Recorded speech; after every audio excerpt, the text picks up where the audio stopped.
Wilfried Galland, bonjour. Bonjour Stéphane. Alors, la dernière fois qu'on s'est vu, parce que moi je vous écoute. Très bien.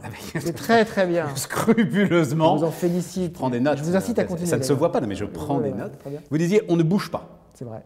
Hein, si on est investi sur les marchés, tant mieux, mais on n'en rajoute pas. Exactement. Et si on n'y est pas, tant pis, c'est trop tard. Exactement. Vous avez raté le truc. Exactement. Aujourd'hui, ça change un petit peu. Ça change un petit peu au sens où les marchés nous ont emmenés très loin.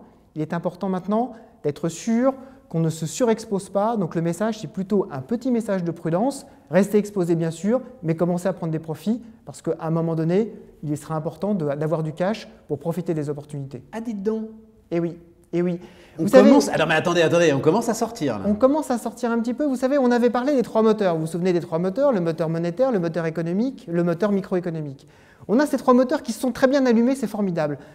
Maintenant, on a beaucoup acheté. Il nous faut un nouvel élan. Ce nouvel élan, on l'attend. Il peut venir du résultat des entreprises. Pour l'instant, il est plutôt bon. On n'a pas encore un vrai élan. Il peut arriver encore. Il peut venir d'une résolution plus rapide que prévu de la crise grecque. C'est vrai aussi. Dans le cadre encore raté 10-15% là, Wilfried, parce que parlons-en de la Grèce. Ça y est, Varoufakis est sorti des négociations. C'est vrai qu'on a. On sait que ça se passait très très mal avec l'Allemand là, avec Schäuble. Donc c'est vrai. On va peut-être avancer là, justement sur quelque chose de solide. C'est vrai. Maintenant, il reste des incertitudes, des vraies incertitudes de fond. L'incertitude politique, elle est peut-être un tout petit peu diminuée. Je ne pense pas qu'elle soit totalement disparue. Il faut quand même rester tranquille là-dessus. L'incertitude économique, elle existe toujours. Elle existe aux États-Unis, par contre. Est-ce qu'on va vraiment avoir une augmentation de la croissance américaine après un premier trimestre un peu décevant?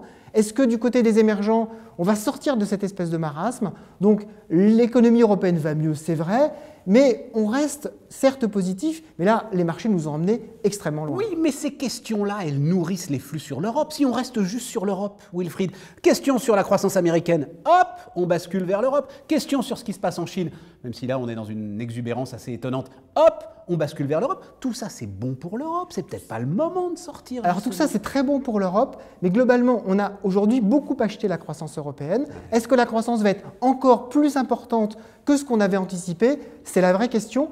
L'Europe ne peut pas rester totalement à l'écart des autres zones géographiques.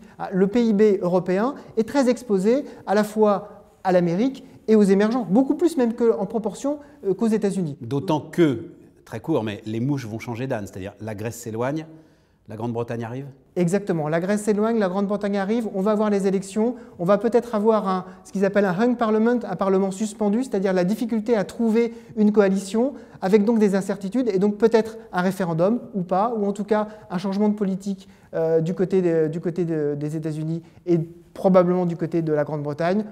Là, il sera effectivement temps de faire attention. Merci Wilfried. Merci Stéphane.